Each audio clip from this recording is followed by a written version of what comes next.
sudah berdoa. Haleluya. Amin. Khususnya mengenai kuasa gelap saat yang lalu, saudara-saudara, kita telah mempelajari beberapa session. Saya tahu itu sesuatu yang masih panjang. Namun saya ingin ajak kita melihat bagaimana Tuhan telah memberikan kepada kita baik kelepasan, baik pembebasan, kemenangan terhadap kuasa gelap itu. Tuhan sudah berikan. Saudara-saudara, apa yang kita terima dari Tuhan masih ada ancaman, masih ada gangguan. Itu sebabnya sesudah saudara percaya, sesudah dibaptis, sesudah dicatat jadi anggota, sesudah aktif, masih ada persoalan. Mengapa? Karena masih ada gangguan. Nah, oleh karena itulah sekarang kita akan berbicara soal follow up. Bagaimana kita memelihara, bagaimana kita mempertahankan apa yang kita sudah terima. Kelepasan dari kuasa gelap, saudara dilepaskan minggu ini, besoknya juga bisa diikat lagi kalau kita kalah dalam peperangan. Oleh karena itu follow up ini penting sekali. Mari kita membuka kitab Yudas. Surat Yudas, kita akan baca surat Yudas sebagai bahan follow up. Hari pertama ini tetap saya akan kasih 2 session. Kita baca Yudas. Mulai ayat yang ketiga, Yudas itu hanya 1 pasal. Kita mulai baca ayat yang ketiga sampai dengan ayat yang keempat saja. Ayat 3 dan ayat 4. Yudas, buku kedua dari belakang sebelum Wahyu. Kita baca bersama-sama Yudas pasal 1 ayat 3 mulai. Bersama-sama. Saudara-saudaraku yang kekasih, sementara aku bersungguh-sungguh berusaha menulis kepada kamu tentang keselamatan kita bersama, aku merasa terdorong untuk menulis ini kepada kamu dan menasehati kamu, supaya kamu tetap berjuang untuk mempertahankan iman yang telah disampaikan kepada orang-orang kudus. Sebab ternyata ada orang-orang tertentu yang telah masuk menyelusup di tengah-tengah kamu, yaitu orang-orang yang telah lama ditentukan untuk dihukum. Mereka adalah orang-orang yang fasik, yang menyalahgunakan kasih karunia Allah kita untuk melampiaskan hawa nafsu mereka, dan yang menyangkal satu-satunya penguasa dan Tuhan kita Yesus Kristus. Ayat-ayat seterusnya bisa saudara bacakan, ini menyangkut masalah guru-guru palsu ataupun antikristus ataupun iblis yang menyerang iman kita. Yang saya ingin ajak saudara perhatikan di sini ialah supaya kamu tetap berjuang mempertahankan iman. Supaya kamu tetap berjuang mempertahankan iman.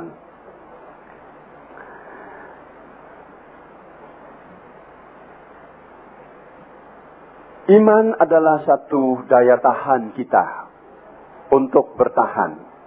Karena itu, iman telah dijadikan sasaran utama oleh iblis untuk dimatikan, untuk dijatuhkan.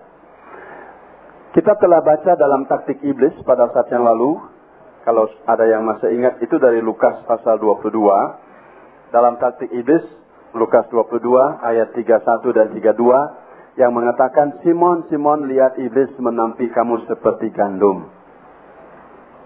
Tetapi, kata Yesus, aku berdoa untuk kamu, supaya imanmu jangan gugur. Bukan supaya persoalanmu tidak ada lagi, melainkan supaya imanmu tidak gugur.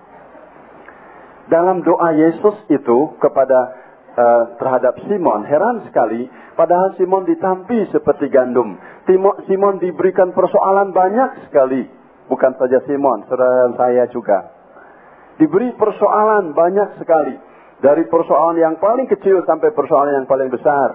Kita diberikan, kita dibuat pusing. Tapi Yesus mendoakan kita bukan supaya persoalan kita itu selesai. Bukan supaya persoalan kita itu nggak muncul lagi. Tapi yang didoakan supaya imanmu tidak gugur. Sama nadanya dengan Yudas ini, bahwa supaya iman kita perjuangkan tetap bertahan. Kalau demikian, sebenarnya kunci follow up kita adalah iman. Kata yang sederhana, iman.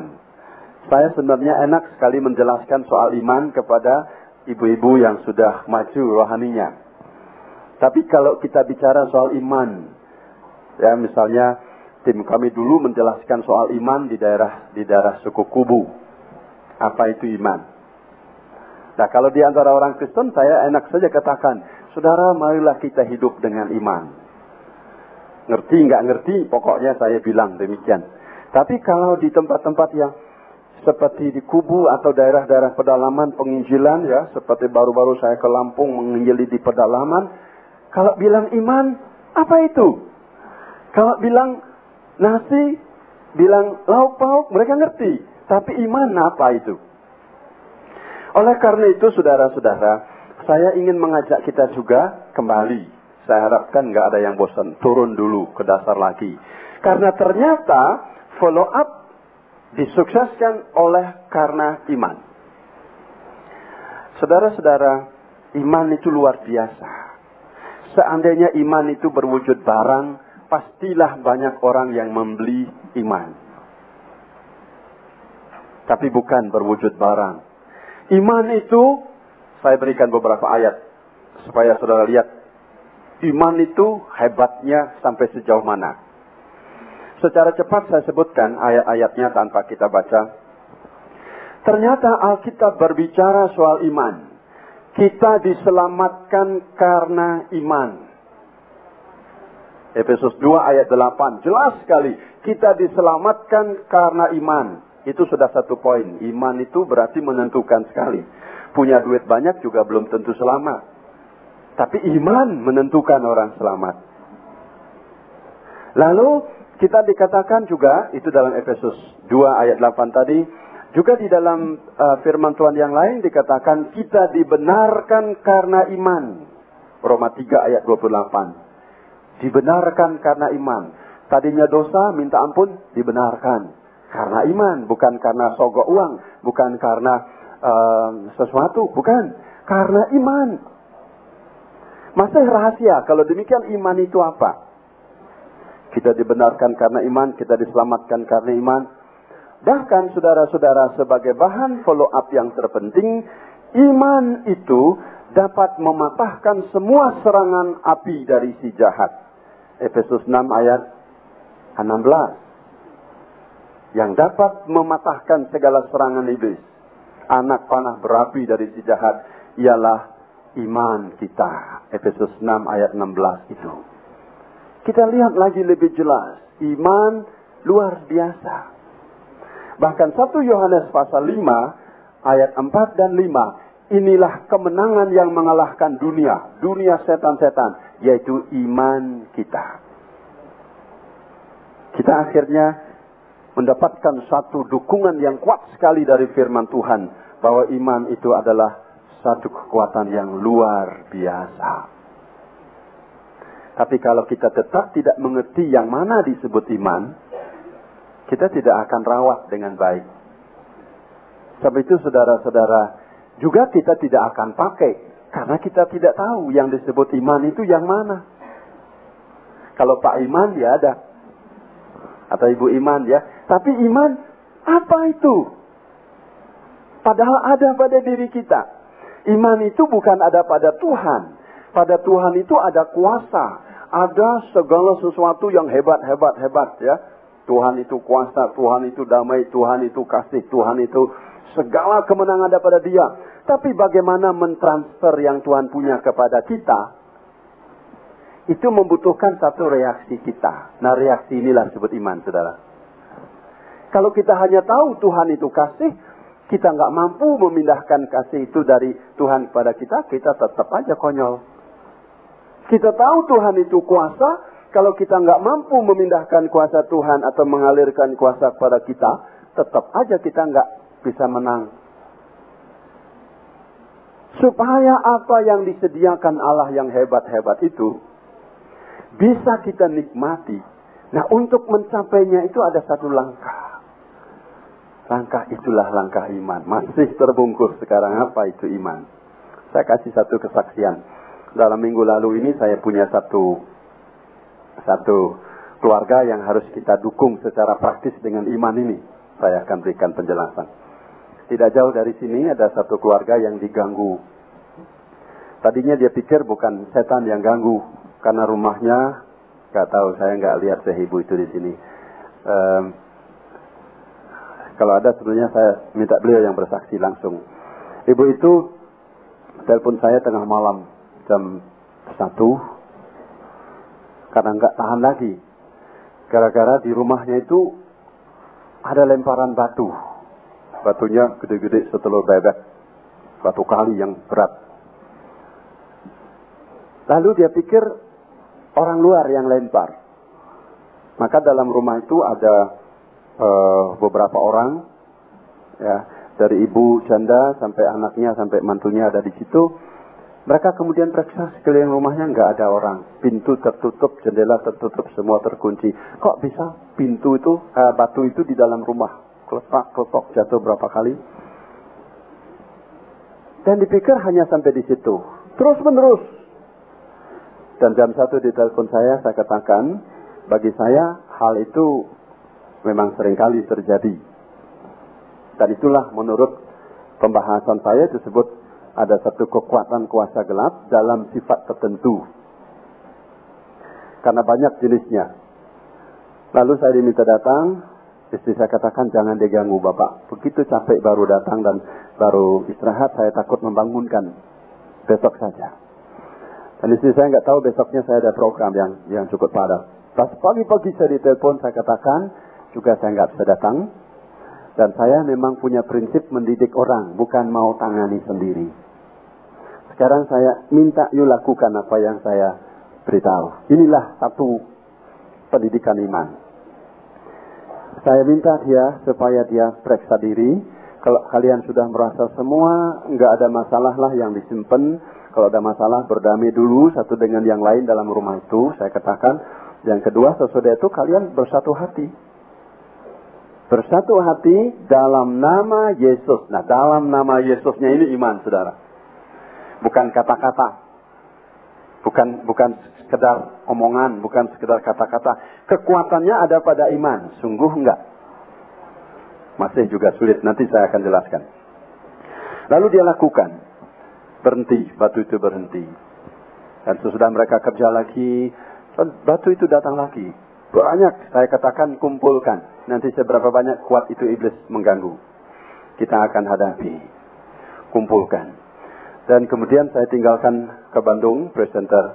Lalu saya kembali, saya janji, kalau masih kalian tidak mampu sendiri bersama-sama, saya akan datang. Dan hari Minggu saya datang, saya tunggu di rumah itu. Berapa jam saya tunggu, tidak ada satu batu yang masuk. Saya sudah lihat batu ini kumpulkan, sudah belasan batu. Berapa belas. Dan ada satu ibu yang berturut-turut 3 kali dia kena. Ada bagian belakangnya kena. Dan malam Minggu itu, sebelum saya datang, rupanya puncak dia demonstrasi iblis itu di dalam rumah itu. Mereka karena ketakutan sudah mengungsi dalam satu kamar, kumpul beberapa ibu tidur di situ. Tahu-tahu terjadi keanehan, mereka dengar musik keras sekali, tapi tidak ada yang setel apa-apa pun. Lalu mereka nggak tahan, dan sesudah itu musik itu menjadi hilang. Terjadi hal yang lebih aneh. Semua sepatu yang dirak sepatu berterbangan ke atas tempat tidurnya, menimpa semua ibu-ibu yang tidur di tempat tidur yang besar. Berterbangan semua, nggak ada orang. Saudara, ketakutannya luar biasa. Saya tahu, iblis hanya buat takut, gertak sambal.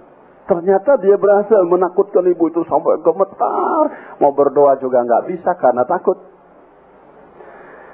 Dan waktu hari Minggu saya katakan, inilah sebetulnya satu latihan iman.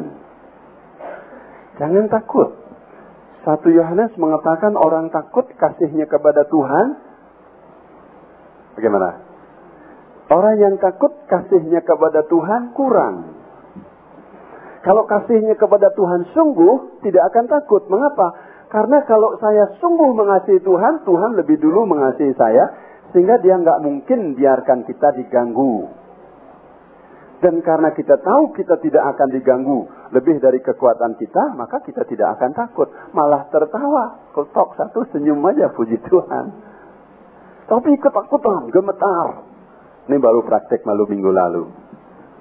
Jadi sesudah itu saya tunggu hari Minggu. Saya berjam-jam saya tunggu. Tidak ada satu batu yang turun. Saya lihat jam, saya harus berkhotbah di gereja. Jadi saya katakan, kalian lihat, kalian pakai iman. Tidak usah takut. Baca firman yang banyak dan lain sebagainya, tidak akan terjadi serangan. Dan sebelum saya pulang, saya katakan saya akan berdoa.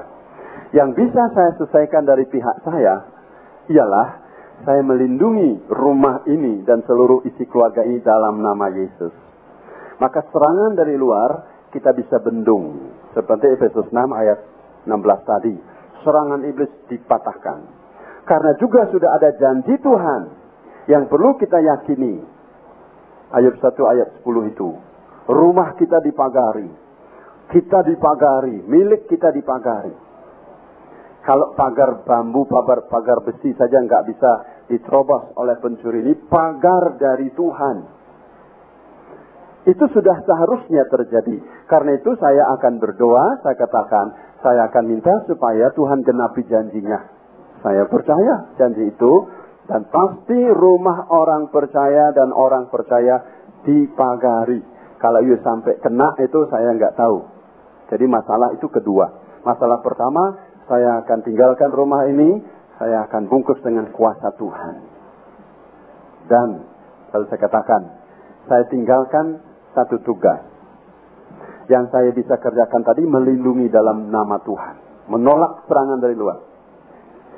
Tapi yang saya tidak bisa selesaikan sekarang ialah, kalau kalian ada yang pegang kuasa gelap, kalau di rumah ini ada jembatan-jembatan iblis, kalau di tempat-tempat ini ada sarangnya kuasa gelap, dan dia mau datang ke sini, itu kemampuan dia. Oleh karena itu, saya tidak ada waktu sekarang untuk menyelesaikan itu, sehingga saya berikan tugas, coba evaluasi diri. Siapa yang belum dilepaskan? Siapa yang masih pakai jimat? Siapa? Sudah ada yang ketahuan pakai jimat dalam rumah itu. Karena waktu pertama keluar dan mereka lihat keluar tidak ada orang. Mereka punya pikiran setan. Waktu dibilang setan, ada satu orang ambil ikat pinggang merahnya. Saya akan hadapi. Masa lebih besar ilmunya. Nah itu jelas ada orang pakai. Tapi saya nggak mau tunjuk. Saya katakan ini evaluasi diri. Kapan kalian sadar, kapan kalian mengerti itu dosa, itu salah, dan itu yang menyebabkan iblis bisa menerobos masuk. Ya, kalian selesaikan. Dan nanti kita akan bisa selesaikan. Ada dua hal yang saya selalu katakan. Serangan dari iblis yang terus menerus. Ya. Lalu ikatan dari dalam memberi peluang kepada iblis. Lalu saudara, sudah saya jelaskan, rupanya semua merasa imannya bangun ya. Saya ajak baca firman, saya ajak menyanyi dalam nama Yesus. Itu bukan sekedar sesuatu yang ya asal-asal, tapi kesungguhan. Sampai hari ini nggak ada telepon lagi untuk saya menyelesaikan. Kenapa? Karena saya mendidik orang. Yesus katakan imanmu menolong kamu. Selalu saya katakan iman setiap orang. Sebab saya tidak mau menyimpang dari apa yang Tuhan Yesus katakan. Seringkali memang orang cenderung minta saya terus supaya saya selesaikan. Tidak mau saya selesaikan sendiri. Selalu dalam menolong orang-orang yang diganggu rumahnya. Ya. Beberapa hari lalu juga saya dibawa ke satu tempat dekat Merak di sana. Ada satu pabrik baru. Ada pabrik satu terbakar. Karena rupanya entah bagaimana gangguan ya, namanya saja gangguan, iblis bisa saja pakai segala macam. Terus pabrik yang baru dibangun, demikian selesai, dia bawa saya ke sana, kita berdoa dalam nama Yesus, melindungi. Ya. Lalu selalu saya katakan, untuk pemeliharaan, jelas bukan saya. Saya bisa mendoakan supaya sungguh Tuhan akan memagari. Tapi follow up-nya sekarang. Ya tiap-tiap orang yang di sini harus beriman. Sebab serangan iblis bukan satu kali. Serangan iblis berkali-kali sampai kita mau mati pun iblis masih tetap mau menyerang. Seandainya satu kali saja diserang iblis, kita menang satu kali ya sudah. Kita lenggang-lenggang kangkung. Tapi tidak. Iblis satu kali diusir, 2 kali dia nyerang. 2 kali diusir, 3 kali dia nyerang. Terus menerus. Sebab dia menghendaki kita hancur. Iman kita habis. Saudara-saudara, karena itu saya katakan kemudian, tolong imannya. Bagaimana caranya? Lalu saya berikan bimbingan khusus. Supaya tiap orang kemudian memakai iman. Karena yang dapat mengalahkan dunia, yang dapat mengalahkan setan, yang dapat mengalahkan serangan adalah iman. Kalau yang dapat mengalahkan itu adalah uang, saya akan siapkan uang banyak-banyak. 1 kali diserang, kasih luas 1 juta, habis. Ya. Tapi tidak bisa. Yang dapat mengalahkan serangan itu adalah iman. Karena itu iman yang harus ditingkatkan. Dan selalu saya katakan, kalau saya yang mengusir, kalau saya yang berperan penting sendiri, saya usir, sekarang iblisnya juga lari. Tapi sebentar saya keluar, dia juga masuk lagi. Dan pastilah selama diusir, dia juga keluarnya sampai di luar situ ya. Dia lihat, waduh pendeta itu datang, saya nggak bisa masuk. Kita usir, dia keluar. Mereka malah panggil-panggil teman-temannya. Lihat, ada orang hebat tuh di dalam tuh. Ya. Demikian saya keluar, dia katakan, pendetanya udah pulang, ayo kita masuk lagi. Saudara, itu selalu cara kerja iblis. Tapi kalau tiap-tiap kita punya iman, maka terjadilah apa yang dikatakan dalam Markus 16 ayat 17 yang sudah saya berikan, kunci kemenangan kita. Tiap orang percaya diberikan kuasa mengusir setan. Jangan yang diusir cuma setan-setan yang gede-gede, yang kecil-kecil juga, yang gosip-gosip kecil juga, setan kecil-kecil. Usir dalam nama Yesus, nggak bisa kita hadapi dengan yang lain. Nah, kesimpulan saya sementara ialah bahwa iman itu mutlak penting.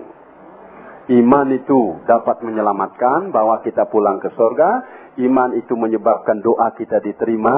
Ya. Ibrani 11 ayat 6. Yang membuat Allah berkenan, iman kita. Iman itu membuat kita juga menang. Nah, kalau demikian, iman itu apa sebetulnya? Ini yang saya ingin sungguh saudara mengerti dari dasar. Saudara-saudara. Iman itu sesuatu yang kita miliki. Tidak jauh dari kita. Tetapi kita sering tidak mengerti. Harta kita yang terindah ini, kita seringkali tidak pakai. Atau juga harta kita seringkali tidak terpelihara. Sehingga dia tidak berfungsi. Saya diberikan satu alat proyektor. Ada seorang teman demikian beli alat itu, didiamin. Sudah berapa tahun nggak dipakai. Dia pikir karena saya punya beban untuk menginjil melalui film, dia bilang, bisa nggak dipakai Pak? Tolong nih saya kasih dah. Saya tes, tidak ada apa-apa, nggak bisa dipakai. Dibongkar malah sudah rusak sama sekali. Padahal baru, tidak pernah dia ganggu. Tapi karena nggak dipakai, nggak bisa dipakai, terusnya rusak. Demikian juga saya yakin saudara kita punya satu milik yang tersimpan. Mari kita renungkan milik ini. Iman itu, kalau saya berikan definisi secara kasar, hasil studi demikian panjang dan saya simpulkan, yang bisa dimengerti apakah di kampung-kampung orang buta huruf juga bisa mengerti, iman itu adalah tenaga. Iman itu satu energi, satu tenaga. Tapi bukan tenaga tubuh kita. Adalah tenaga rohani kita. Saya senang, meskipun saya tahu ada ibu-ibu yang sudah mendengarkan, tapi saya nggak pernah bosan menceritakan firman. Firman makin diulangi makin indah. Dan itu juga bagi saya. Saya nggak mau berpikir seperti iblis bawa pikiran saya, ini kan sudah biasa, ini kan sudah sering dengar. Tidak. Firman direnungkan makin indah. Saudara, Saudara dan saya, masing-masing kita diciptakan oleh Allah menurut gambar Allah. Kitab Kejadian, jelas sekali. Dan gambar Allah ini mulai dengan Adam. Adam dan Hawa adalah gambar Allah. Sebenarnya untuk apa gambar itu? Gambar itu sebetulnya untuk supaya kita bisa kenal dengan aslinya. Yaitu Allah yang menciptakan kita. Karena kita gambar. Tapi gambar Tuhan itu dirusak oleh iblis. Dikasih dosa, maka gambar itu rusak. Kalau gambar itu rusak, tidak berfungsi. Tidak bisa memperkenalkan aslinya. Ya. Kalau ibu-ibu punya gambar kurang terawat dan kena noda-noda, apakah lumpur, apakah air, apakah debu, apakah kertasnya sudah melentek karena tidak terpelihara, tidak kenal lagi wajah sendiri. Maka kita tidak akan pajang di ruangan tamu wajah yang udah nggak dikenal. Kita pasti buang, dibakar. Sebenarnya kita diciptakan Allah sebagai gambar itu ada maksudnya. Pertama, supaya kita bisa memperkenalkan asli kita. Aslinya ya siapa Allah? Karena kita disebut gambar Allah. Berarti kita sebetulnya fotonya Allah. Seorang yang melihat kita, langsung dia kenal Allah. Ketemu dengan Allah nanti, kapan saja waktu kematian dia kenal Allah. Karena sudah kenal fotonya. Ya, seperti saya belum pernah ketemu dengan Bapak Presiden kita. Saya belum pernah ketemu muka dengan muka. Saya belum pernah bersalaman. Tapi seandainya ketemu di jalan atau ketemu di mana-mana, saya tidak akan salah. Saya pasti tahu ini Bapak Presiden saya. Kenapa, dari mana saya kenal? Dari gambarnya. Ya, dari gambarnya. Gambar itu memperkenalkan. Dan ini merupakan rencana Allah. Tapi rencana ini dikacaukan oleh iblis. Sehingga gambar Allah dirusak. Kita dirusak. Sehingga Allah nggak kenal lagi kita. Seperti kita juga nggak kenal foto kita yang sudah dirusak. Lalu Tuhan perbaiki foto itu. Di dalam Yesus terjadi penyucian. Sehingga gambar Allah terwujud lagi. Dan sebenarnya gambar Allah itulah Yesus. Kembali. Yesus sebut Adam kedua biasanya. Adam pertama gambar Allah. Tapi gambar Allah ini Adam pertama rusak. Sehingga tidak mencerminkan Allah. Tidak memperkenalkan Allah. Karena itu Yesus turun.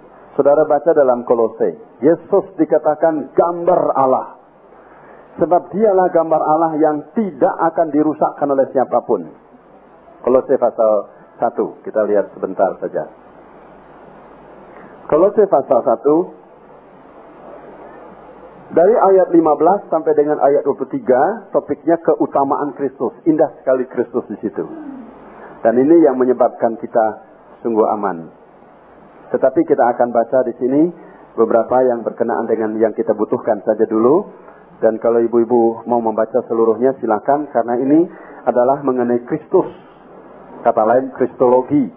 Mengenai Kristus yang menyebabkan kita bisa beriman. Ini Yesus ini. Kelebihan kita hanya Yesus. Organisasi kita ada yang menandingi. Kekayaan kita ada yang menandingi. Persatuan kita ada yang menandingi. Ada yang lebih baik. Tapi Kristus tidak ada yang menandingi. Kita lihat di sini.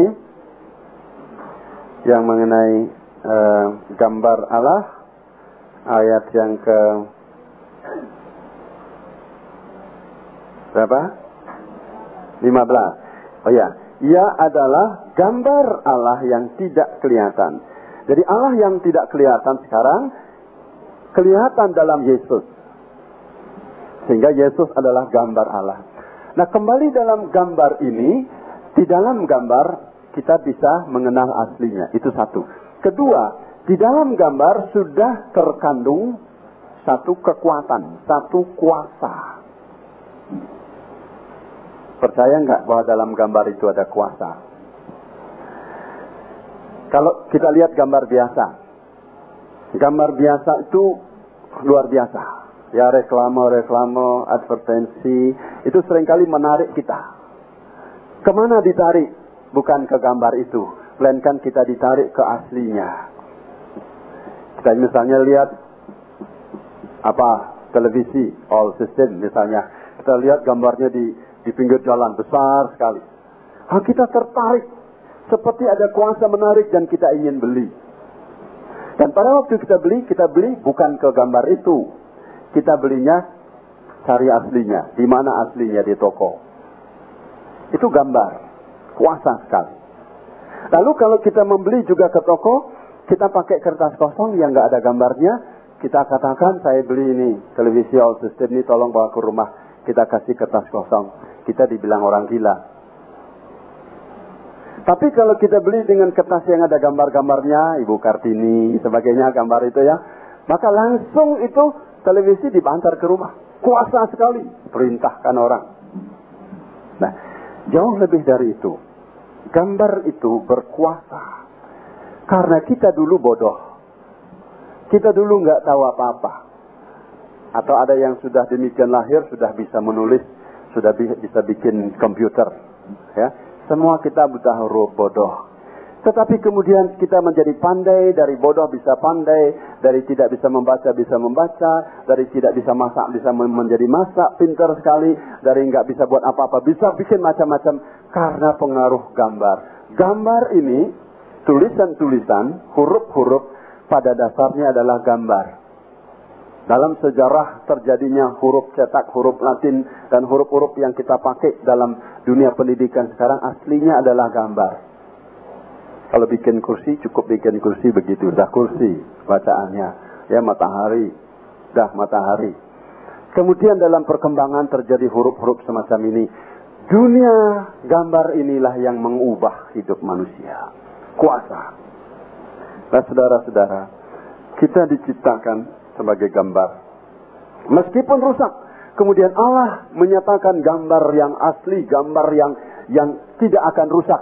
Yesus namanya. Kolose 1 ayat 15. Dan karena kita sekarang disucikan oleh gambar Allah yang punya kuasa luar biasa itu, maka kita kemudian menjadilah ciptaan Allah kembali, gambar Allah kembali. Di dalam Yesus kita kembali menjadi gambar Allah. Nah, gambar Allah itu apa? Gambaran Allah. Allah Tritunggal. Kita pun adalah Tritunggal. Kita mempunyai tubuh, jiwa, dan roh. Kita mempunyai tubuh, jiwa, dan roh. Karena itu juga ada tenaganya tubuh, ada tenaganya jiwa, ada tenaganya roh. Sekarang kita mau iman itu apa?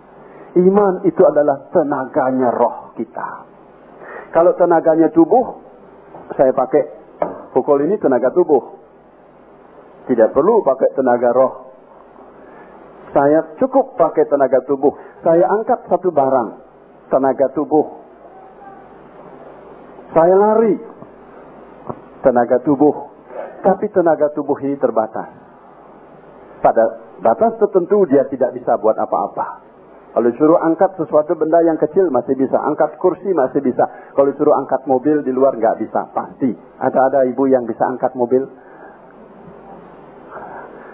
Wonder Woman barangkali ya. Itu cerita yang menyenangkan. Kalau kita lihat tidak bisa tubuh mengangkat mobil, bukan berarti mobilnya nggak bisa diangkat. Maka ada tenaga yang lebih tinggi dari tenaga tubuh. Tenaganya jiwa. Akal, pikiran manusia terus bekerja. Bagaimana caranya? Bagaimana caranya? Ini bangun gedung yang tinggi-tinggi sekali. Kalau tenaga tubuh yang angkat nggak mungkin. Maka ada tenaga jiwa, tenaga akal, tenaga intelektual manusia itu dalam jiwa kita. Dia ciptakan alat-alat begitu rupa. Mobil bisa terangkat, balok-balok beton yang besar bisa terangkat naik. Luar biasa. Satu kali saya bawa dari kampung saya, dari Bali, seorang tukang. Di kampung itu sudah terkenal dia tukang hebat tuh. Bisa borong rumah sendiri. Waktu saya ajak keliling di Jakarta, dia lihat gedung-gedung tinggi. Gimana caranya? Nggak sampai pikirannya. Gimana? Dia bingung sekali. Lihat tuh jalan di atas. Ya. Bagi kita yang di Jakarta udah anggap biasa tuh, jalan tol di atas ya. Saya pikir gimana ya cara kerjanya. Kemudian saya ajak dia ke tempat alat-alat yang ngangkat itu. Itu alat ciptaan manusia. Ciptaan intelektual manusia. Menghasilkan tenaga yang dapat mengerjakan hal-hal yang tubuh tidak bisa kerjakan. Bahkan sampai ke ruang angkasa. Bisa manusia pergi ke ruang angkasa karena tenaga jiwa manusia. Dan kita menghargai tenaga jiwa. Kita menghargai tenaga tubuh. Saudara, luar biasa. Nah, sekarang ada satu tenaga yang lebih tinggi daripada tenaga jiwa. Tenaga tubuh terbatas. Tenaga jiwa juga terbatas. Kalau tenaga jiwa bisa menciptakan alat-alat, bisa ke ruang angkasa. Tapi tidak bisa menciptakan alat, bisa ke sorga. Kalau ada kan tidak usah susah-susah bikin kebaktian. Nanti siapkan aja uang sedikit. Kalau ada kita terus beli tiket. Surga enak. Tidak ada satu pabrik pun, satu hasil cipta manusia yang bisa ciptakan alat untuk bisa pulang pergi ke surga. Enggak ada. Atau ada yang tahu? Tolong beritahu supaya kita rame-rame ke sana. Enggak ada, saudara. Cari seluruh dunia, enggak ada.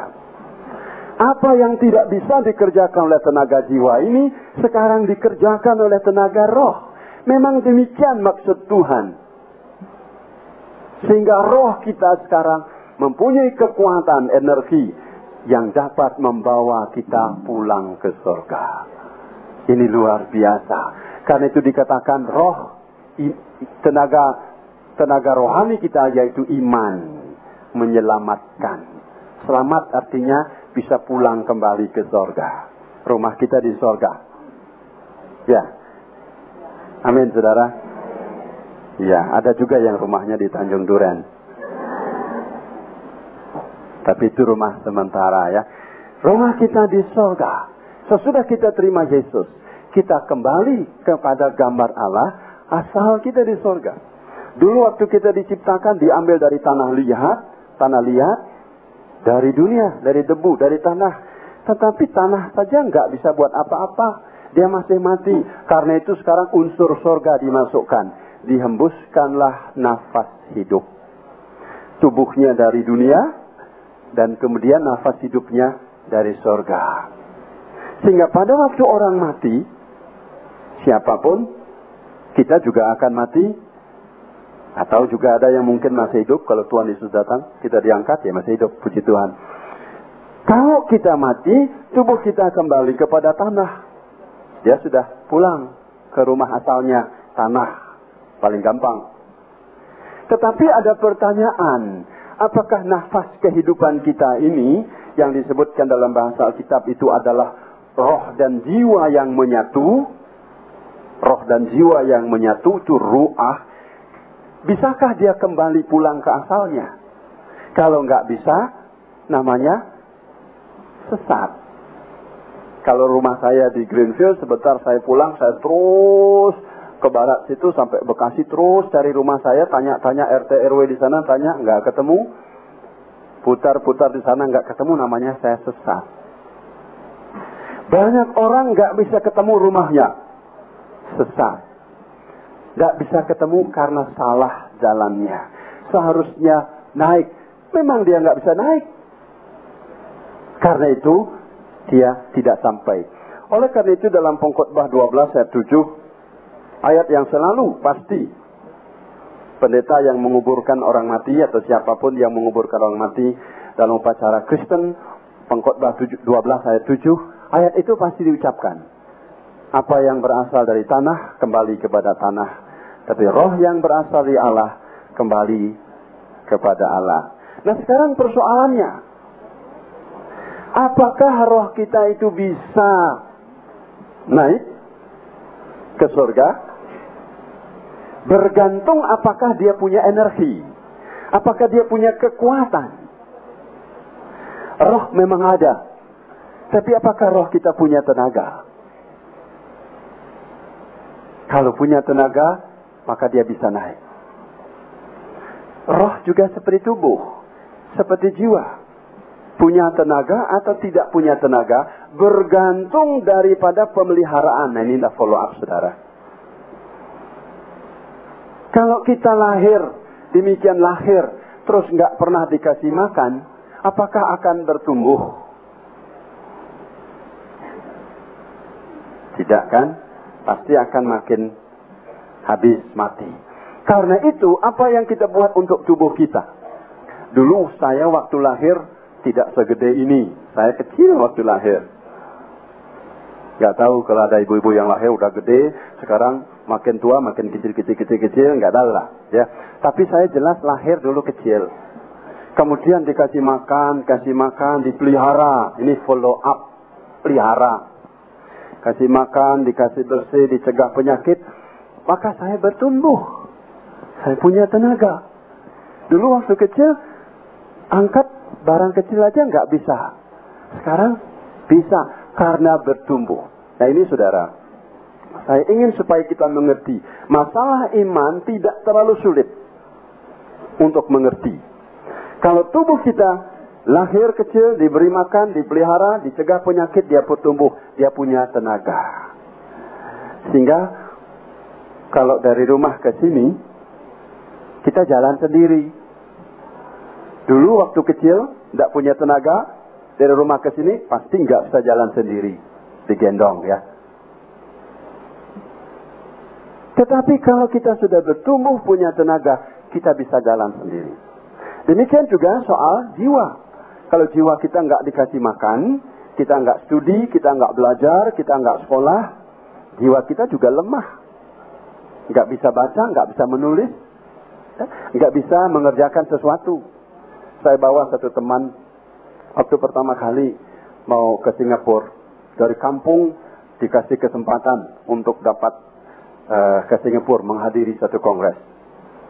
Saudara, memang kasihan sekali teman-teman hamba-hamba Tuhan yang di pedalaman, yang kurang melihat kemajuan teknologi, selalu bengong. Ini apa namanya tangga uap ini, eskalator ini ya, di tangga jalan itu. Dia nggak bisa naik, begini saja lihat itu apa itu, takut kejepit ya. Kita rasa biasa, tapi kalau saudara mau coba bawa orang yang kurang pengetahuannya di bidang itu, bawa pertama kali, luar biasa. Pada waktu lihat mobil yang banyak di Jakarta, waktu macet, dia heran sekali. Dia bilang, itu mobil atau kayu api banyak sekali. Nggak bisa nyebrang kemana. Dia nggak mampu berpikir. Apalagi yang modern-modern sekarang.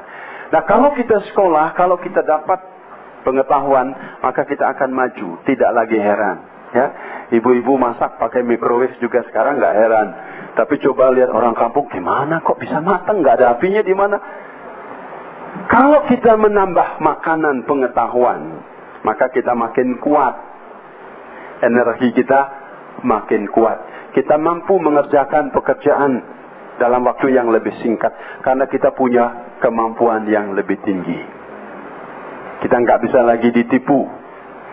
Orang misalnya pada waktu nggak sekolah menghitung uang, dia mulai dengan hitung jarinya, belum cukup jarinya lagi, jari kakinya lagi, ya. Tapi sekarang ibu-ibu yang sudah ahli, pakai kalkulator, pakai yang lain cepat, dia masih sibuk ngitung, bahkan tambah batu lagi sana ya. Karena itu tenaga kita makin dipelihara dengan ilmu pengetahuan, tenaga jiwa kita makin hebat. Nah sekarang, sengaja saya katakan itu, ibu-ibu mengalami pemeliharaan tubuh, pemeliharaan jiwa. Apa artinya kalau kurang makan? Tubuhnya kurang makan, apa artinya? Jiwanya kurang makan, apa artinya? Nah sekarang saudara, tidak berbeda, sama sekali tidak berbeda dengan pola rohani. Rohani kita kalau kurang makan, tidak punya tenaga, berarti tidak punya iman. Karena tenaga rohani tadi disebut iman. Di mana Pak disebutkan dalam Alkitab tenaga rohani disebut iman? Nggak ada. Ayatnya nggak ada. Tadi saya katakan ini merupakan satu kesimpulan studi yang panjang sekali. Iman itu memang tenaga rohani. Saudara-saudara yang kekasih, tenaga jiwa nggak bisa kerjakan untuk bikin pesawat ke sorga. Tenaga rohani bisa bikin. Roh kita otomatis akan menjadi kendaraan, akan menjadi pesawat untuk hidup kita, membawa kita ke sorga. Apalagi dia memang asalnya ke sana. Karena itu dikatakan, kamu diselamatkan karena iman. Kata lain, kamu diselamatkan karena energi rohani. Kalau nggak ada tenaga rohani, jangankan dari dunia ke sorga, dari rumah ke gereja aja nggak bisa jalan. Saudara ngerti nggak? Orang tubuhnya sehat, uangnya cukup, pendidikannya tinggi. Kalau rohaninya mati, setengah mati, ngajak ke gereja persekutuan tidak akan bisa. Sebab yang membawa kita untuk bersekutu, untuk bertemu dengan Tuhan, itu bukan tenaga biasa, tenaga rohani. Kalau tenaga rohani kita ada, biar di ujung dunia akan dicari. Sebab rohani kita itulah. Sebab itu Tuhan Yesus katakan, kamu hidup bukan saja dengan roti, tapi dengan tiap-tiap firman. Yesus bukan bicara soal tubuh, Yesus bicara soal rohani. Karena firman Tuhan adalah makanan rohani. Saudara-saudara yang kekasih, bahkan ada di dalam kitab Amos dikatakan, akan terjadi satu kali kelak, terjadi kelaparan, kehausan, kelaparan bukan karena makanan, bukan karena roti, melainkan kehausan dan kelaparan karena firman Tuhan. Firman Tuhan itu makanan rohani. Istilah yang dipakai juga kehausan dan kelaparan karena firman. Sehingga kalau orang haus akan firman, dia akan cari firman. Dalam Amos 8 itu dikatakan, orang akan cari firman menyeberang laut. Itu berarti jauh. Dari utara ke timur, cari firman. Dan kalau tidak dapat, dikatakan akan mati. Saudara-saudara, ternyata mati, yang dipakai istilah mati, adalah perpisahan antara roh kita dengan jiwa kita dan dengan tubuh kita. Karena itu ada dua kematian. Kalau saya gambarkan, pada waktu tubuh kita berpisah dengan roh dan jiwa, kita tetap tiga. Pada waktu tubuh kita berpisah dengan roh jiwa, kita mati. Mati pertama. Kemudian pada waktu jiwa kita berpisah dengan roh kita, itu kematian kedua. Mengapa? Karena jiwa kita nggak bisa dia naik ke surga sendiri. Dia harus ditolong oleh roh kita. Sehingga kalau roh kita mati, itulah kematian yang kedua. Kematian itu perpisahan antara tubuh dan jiwa. Itu kematian pertama. Perpisahan jiwa dengan roh, kematian kedua. Sehingga itu menghasilkan dua kali kematian. Siapa yang mati pertama, masih ada kemungkinan mati kedua. Dan oleh karena itu, roh kita harus hidup. Kalau roh kita hidup, kita hanya mengalami kematian pertama, tubuh kita. Dan kemudian roh kita menghidupkan kita. Saudara-saudara, kita seringkali lupa hal ini. Bahwa roh kita adalah satu bagian hidup kita yang paling penting. Saya mengajar tentang Alkitab ini secara introduksi sampai kepada kitab Amsal Sulaiman. Amsal Sulaiman adalah Amsal yang ditulis oleh Sulaiman untuk menjelaskan kehidupan sehari-hari. Berbeda dengan Mazmur. Mazmur adalah tulisan yang diperintahkan oleh Tuhan untuk dijadikan tulisan dalam hubungan dengan Tuhan, penyembahan dengan Tuhan. Sedangkan Amsal Sulaiman ialah hikmat atau kehidupan yang sehari-hari. Sehingga dalam Amsal Sulaiman itu semua masalah-masalah yang sangkut pautnya dengan kehidupan sehari-hari. Nah, saudara-saudara, lalu ada satu bagian di dalam Amsal mengatakan, Amsal itu sendiri berarti persamaan. Ya, persamaan. Persamaan hal-hal rohani disamakan dengan hal-hal biasa. Supaya orang mengerti soal-soal rohani, soal-soal sorga, sekarang dipersamakan dengan hal-hal dunia. Sehingga sekarang orang supaya mengerti soal roh itu soal sorga, soal rohani, soal ilahi. Tidak ada orang bisa ngerti apa itu roh. Karena itu Sulaiman sekarang menjelaskan hal-hal rohani itu dengan hal-hal biasa. Seperti Tuhan Yesus katakan, bagaimana kamu mengerti soal sorga kalau kamu tidak mengerti soal dunia. Lalu salah satu ayat dalam Amsal menjelaskan soal roh. Amsal 20 ayat 27.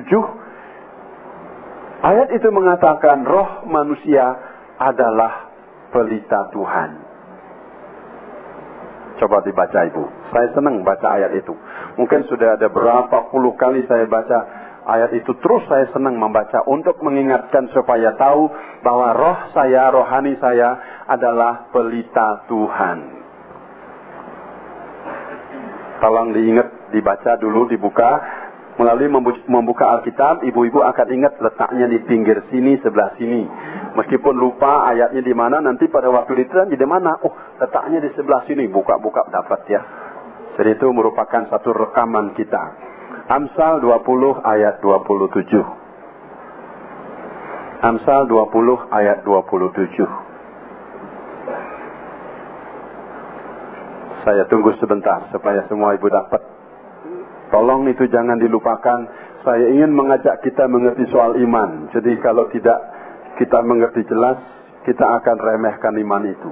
Apapun kita mungkin pikir tidak ada gunanya. Padahal kita sungguh-sungguh mempentingkan ini. Sudah dapat ibu-ibu? Kita baca Amsal 20 ayat 27 bersama-sama. 1, 2, 3.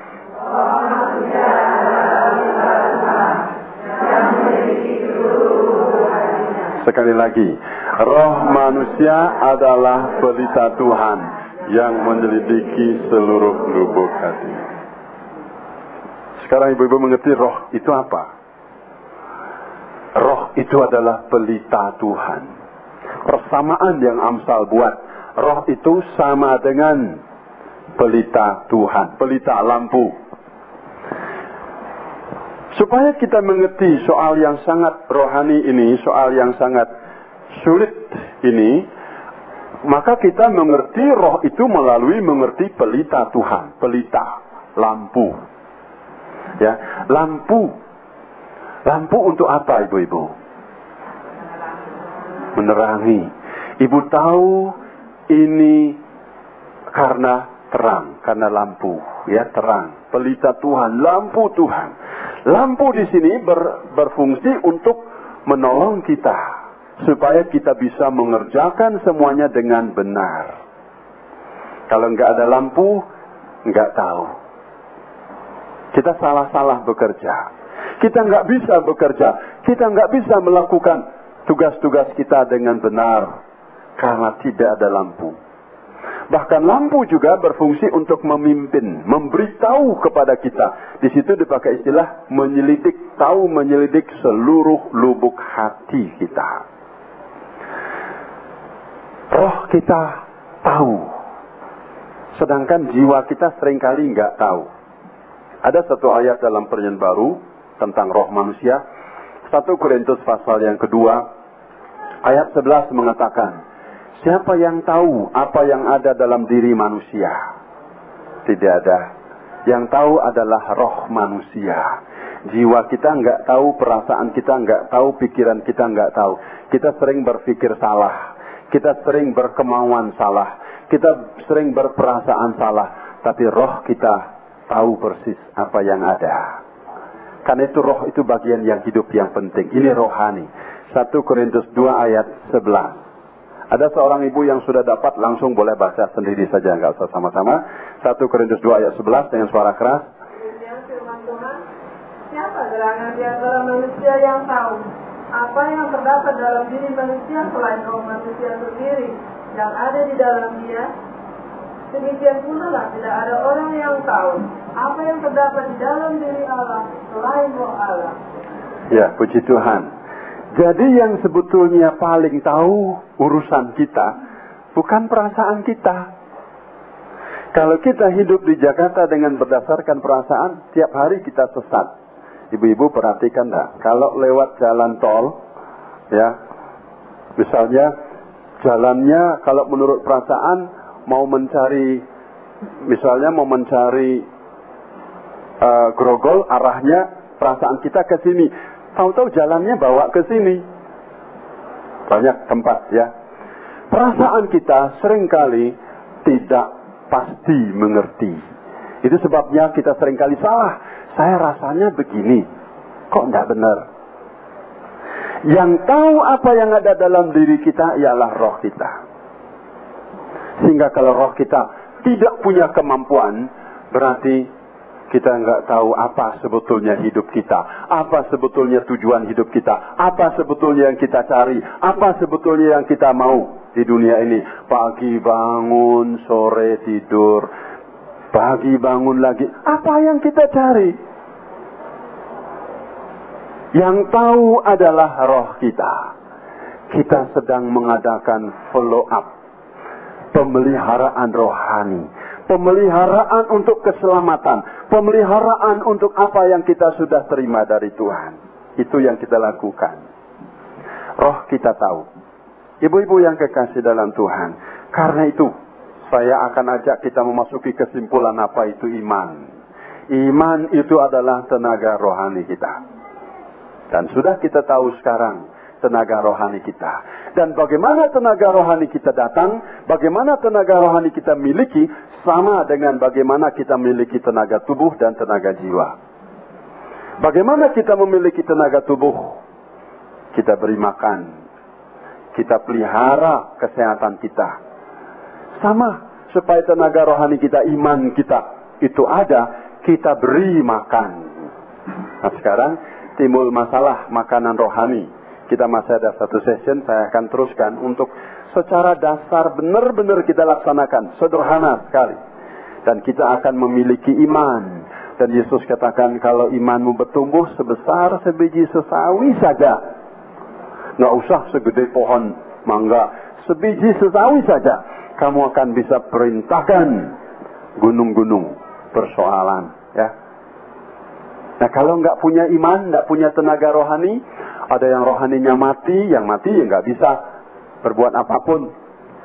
Ada yang lemah, ada yang sakit, ada yang tidak terawat. Nah itulah yang kita lihat. Sehingga dalam pelajaran follow up, kita mau periksa rohani kita masing-masing. Saya terpelihara nggak rohani saya? Saya sudah hidup belum rohani saya? Nah yang rohaninya hidup disebut lahir baru. Istilah lahir baru itu karena rohnya yang lahir, hidup lagi. Dan sesudah lahir, apakah dia bertumbuh? Ini pelajaran yang terus kita harus tahu sebagai kehidupan follow up. Saudara-saudara, kalau kita mengerti prinsip dunia, prinsip tubuh, maka kita juga akan mengerti prinsip rohani. Kalau tubuh kita kasih makan, roh harus kita kasih makan. Tubuh kita kasih perhatian, roh kita kasih perhatian. Tubuh kita kasih biaya, roh kasih biaya. Kalau kita menoleh ke belakang masing-masing, saya juga. Kalau saya menoleh ke belakang, seringkali saya sedih. Saya sekarang pendeta yang praktis, siang malam saya harus baca Alkitab.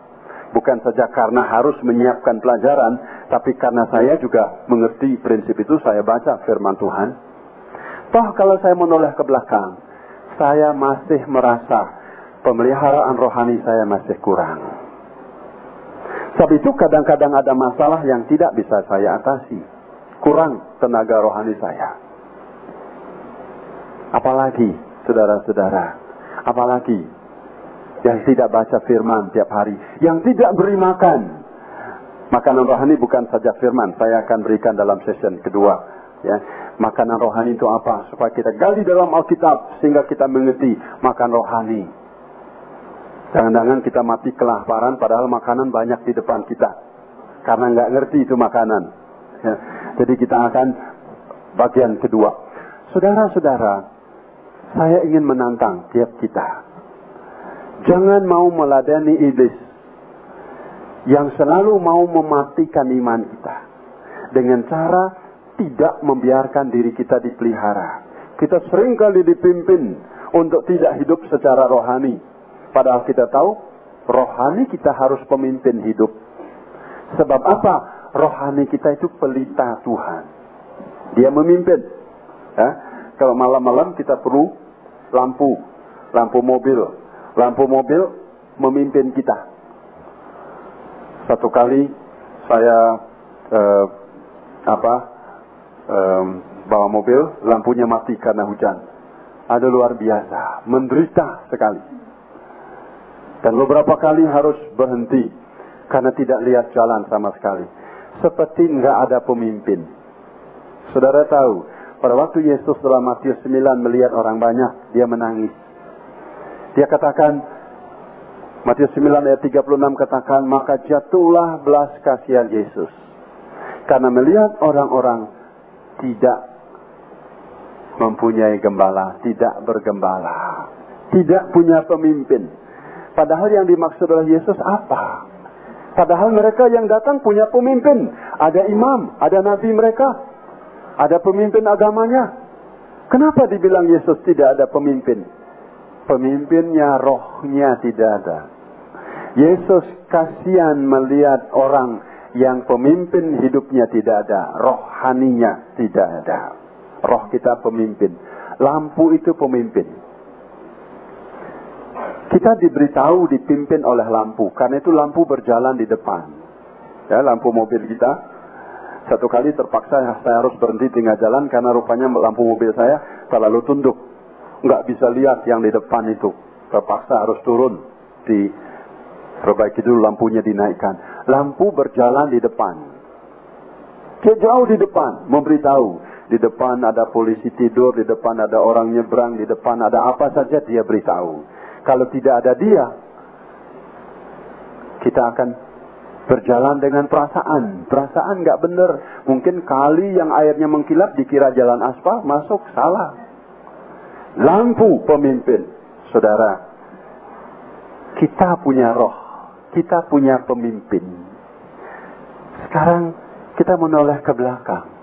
Apakah roh kita itu cukup terpelihara? Dari segi waktu, berapa waktu yang dipakai oleh rohani kita? Dari segi perhatian, berapa banyak perhatian yang dipakai oleh rohani kita? Dari segi biaya, berapa banyak biaya yang dipakai oleh rohani kita? Kita akan boleh melihat kesimpulan. Banyak orang Kristen menyimpulkan, roh ternyata dianaktirikan. Karena itu dia lemah. Tubuhnya lebih kuat. Sehingga sewaktu-waktu perlu dibuat doa puasa supaya tubuhnya lebih lemah, rohnya lebih kuat. Itu prinsip doa puasa. Membuat lemah roh kita. Membuat lemah tubuh kita supaya roh kita makin kuat. Sehingga hidup kita dipimpin oleh roh kita. Dan kita akan teruskan itu, melihat, kita akan sambung bagaimana menghidupkan roh, bagaimana kita memelihara roh, dan bagaimana merawat roh itu secara baik. Kita akan jadikan sesi kedua, karena jam kita habis, saya berikan waktu tanya jawab. Sebab dalam sesi-sesi yang sebelumnya seringkali tidak ada waktu bertanya. Dan saya bukan sekedar mau menyampaikan, saya ingin tiap-tiap kita mengerti.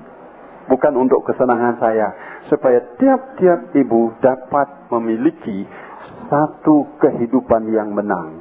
Karena kita ditentukan menurut firman Tuhan menang karena iman. Karena itu iman kita harus kuat.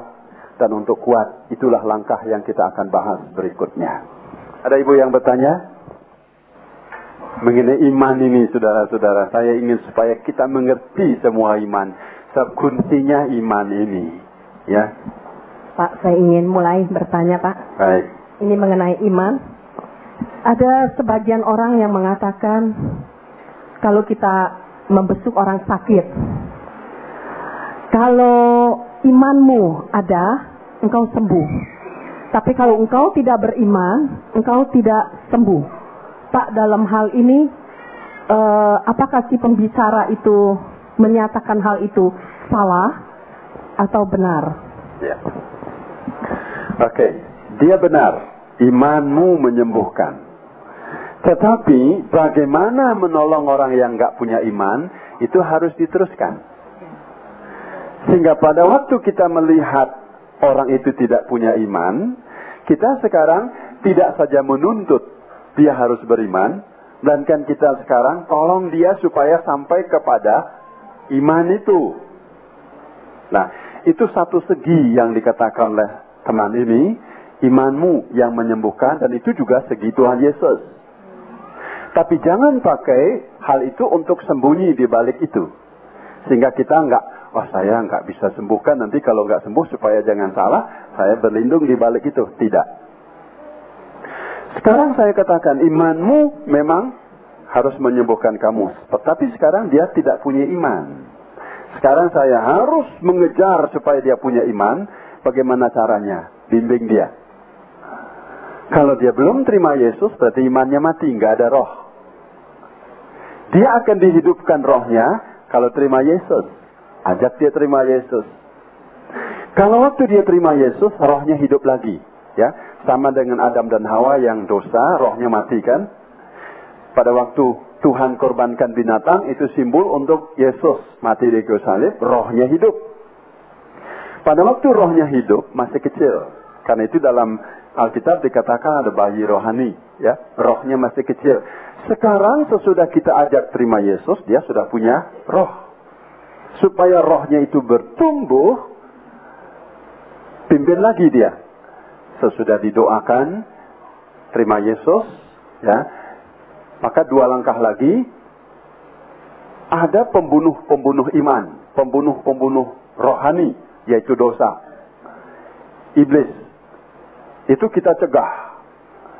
Kita lindungi dia dengan iman kita sekarang. Maka iman kita juga berfungsi di situ, melindungi dia. Karena itu kuasa-kuasa kegelapan yang mengikat dia, yang menyerang dia, kita selesaikan. Maka dia diajak terima Yesus. Kalau dia punya benda-benda yang menghabiskan imannya juga, mematikan rohnya, kita habiskan. Lalu sekarang biarkan dia bertumbuh tanpa gangguan iblis ini. Dia bertumbuh, kasih dia tugas, baca firman Tuhan. Dan firman Tuhan cepat sekali menumbuhkan dia. Makin banyak dia baca firman, makin cepat dia bertumbuh. Kemudian siapa saja yang mendampingi dia, suruh dia bersekutu, berdoa. Dan beberapa jenis firman Tuhan. Saya mengunjungi orang di Ongkomulyo. Saya diajak oleh kelompok PA saya, karena kami sedang memberikan tugas.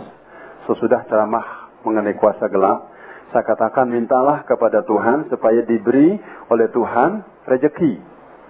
Rezeki menurut firman Tuhan yang minggu yang akan datang saya akan jelaskan, itulah melayani.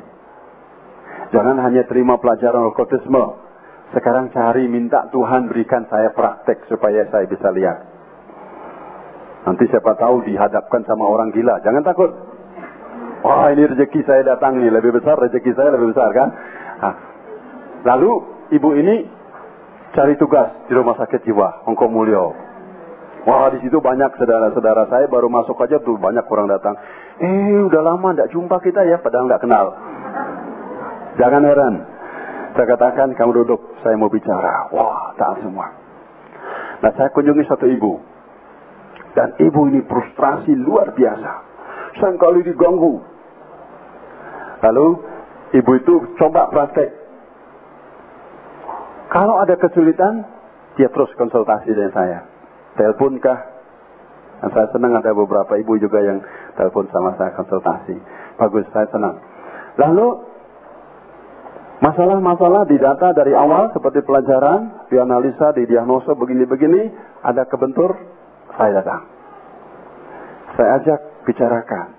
Lalu sudah diajak terima Yesus, sudah dilepaskan, sudah dilindungi, bagus.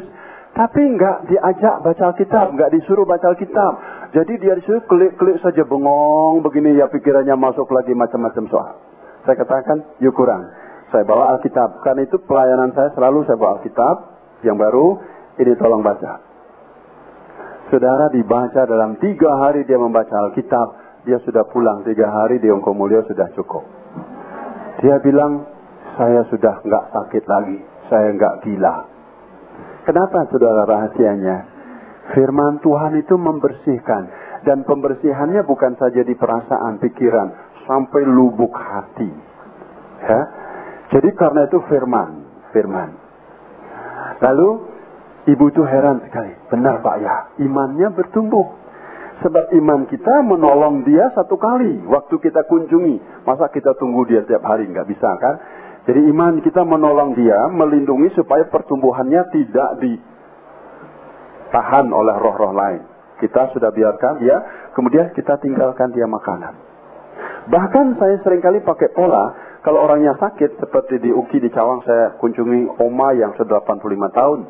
Diajak ke sorga, nggak mau. Diajak percaya Tuhan Yesus, nggak mau.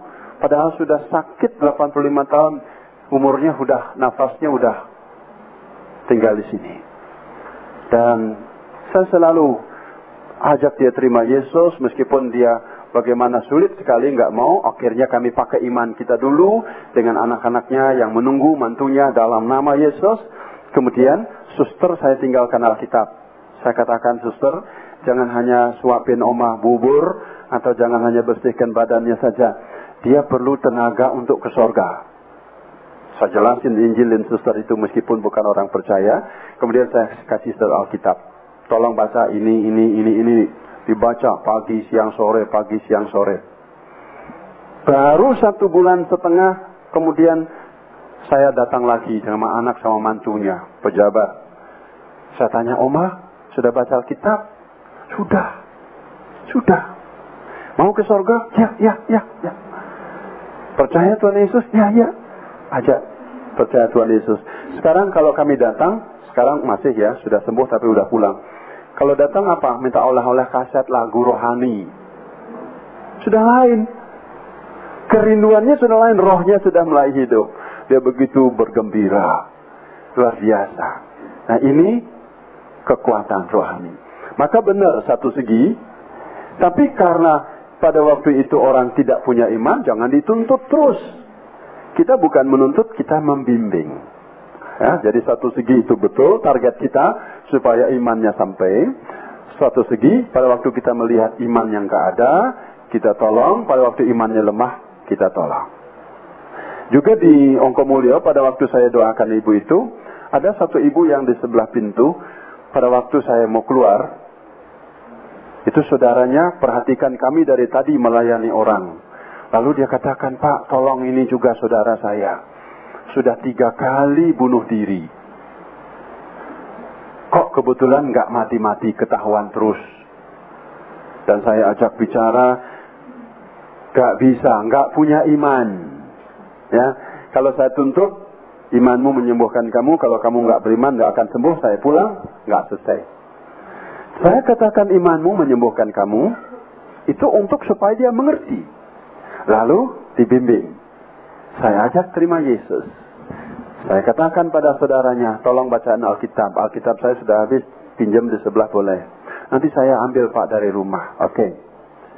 3 kali sudah bunuh diri, tidak mau ngomong pada waktu diajak bicara. Pada waktu ibu yang satu yang saya doakan pulang, 3 hari dia juga ikut pulang.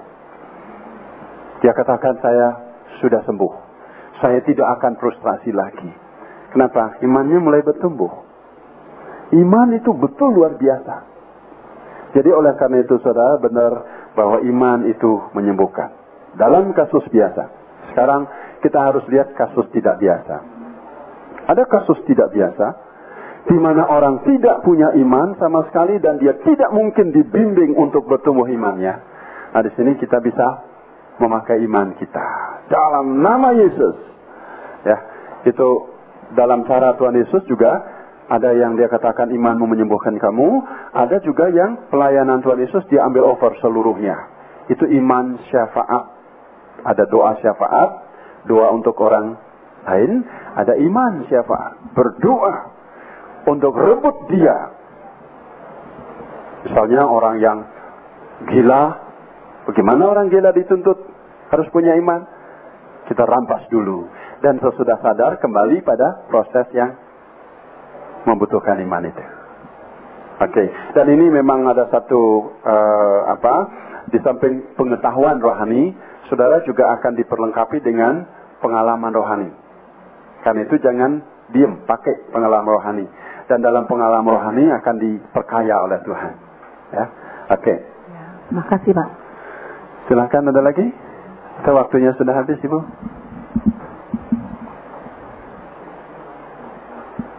Ada. Oke, satu lagi silakan. Tadi Bapak menerangkan bahwa kematian itu ada dua. Yang pertama pemisahan antara tubuh dan jiwa. Terus yang jiwa dan roh. Terus kematian kedua itu pemisahan antara jiwa dan roh. Nah, kalau kita kembali kepada Tuhan, Tuhan panggil kita. Jadi saya narik kesimpulan jiwa dan roh kita itu yang bersama-sama. Ya. Apakah betul? Ya. Jadi kalau kita sudah diselamatkan, roh kita hidup, berarti dia akan menolong bersama dengan jiwa kita, seperti yang semula Tuhan berikan, roh dan jiwa bersama-sama, dan kemudian dia akan juga diberikan tubuh baru. Ya. Karena tubuh yang lama yang berasal dari tanah tidak cocok di sana, maka kita akan diberikan tubuh baru. Tetap kita akan menjadi tubuh, jiwa, dan roh itu secara utuh. Dan hidup itu ialah kalau ketiganya ini menjadi satu, itu hidup. Ya, hidup. Sehingga kalau terpisah-pisah, mati. Jadi dengan demikian, pada saat kita diselamatkan, kita akan kembali seperti tubuh, jiwa, dan roh ini. Tapi tubuh di dunia ini yang terbatas, di sana ada tubuh baru, tubuh mulia. Maka kita akan kembali bertemu dalam tubuh, jiwa, dan roh kita. Seperti yang kita lihat juga dalam gambar Tuhan Yesus sendiri, dia memakai tubuh yang mulia. Yang dalam kematian pertama, tubuh kita yang lepas. Dalam kematian kedua, itu kematian yang disebut mati kekal. Dan ini merupakan kesimpulan-kesimpulan hasil studi dari penggalian Alkitab, akan menghasilkan ini yang memang harus diikuti secara pelan. Bahwa Alkitab sendiri mengatakan ada mati kedua. Ya, ibu-ibu tahu itu ya. Ada kematian kedua, itu disebut kematian kekal. Yaitu orang yang tubuhnya mati, itu mati pertama. Orang yang rohnya mati, kematian kedua. Jadi itu mati kekal.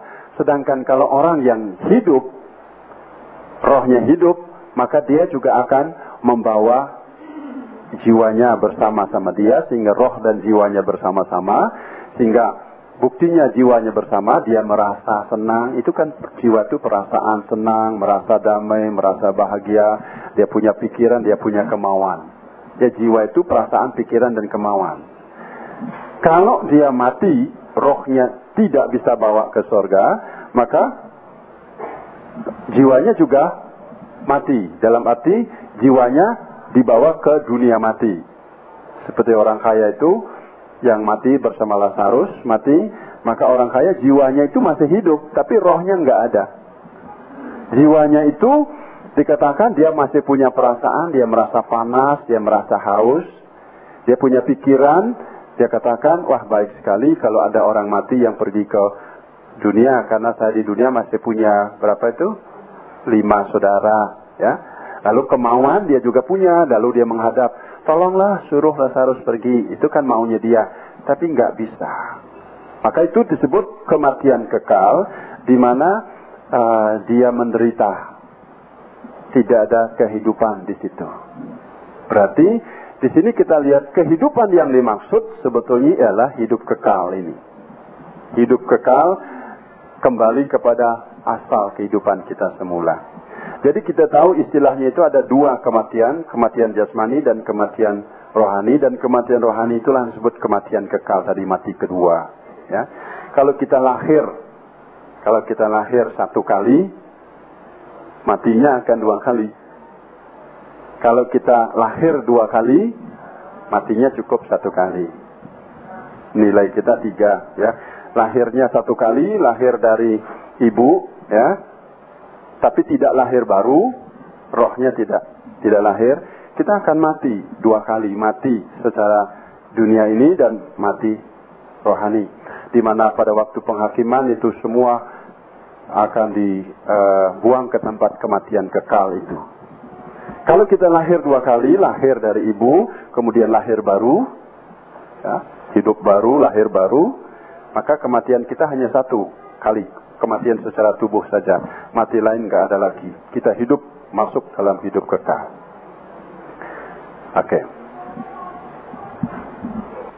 Tuhan Yesus, kami rindu untuk tetap terpelihara dalam keselamatan yang kami sudah beroleh. Karena itulah dalam 2 session ini kami rencanakan untuk pelajaran follow up. Memelihara apa yang sudah ada. Iman kami menjadi sumber pokok pemeliharaan. Karena itu Bapa, kami sudah membahas pada saat ini.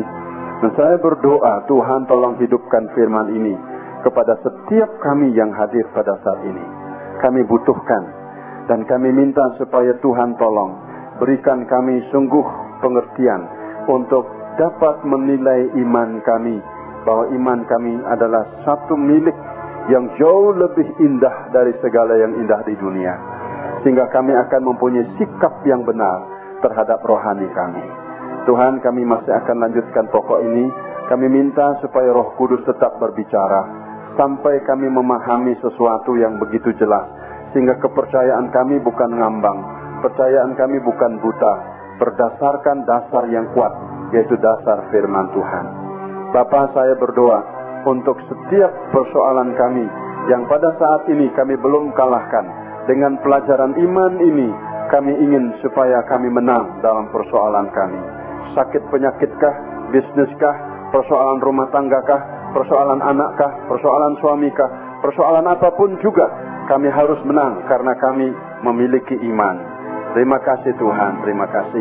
Berkatilah setiap ibu-ibu yang hadir pada saat ini. Berkati persekutuan ini, berkatilah setiap rumah tangga, setiap bisnis, berkati setiap bisnis. Terima kasih Tuhan, terima kasih.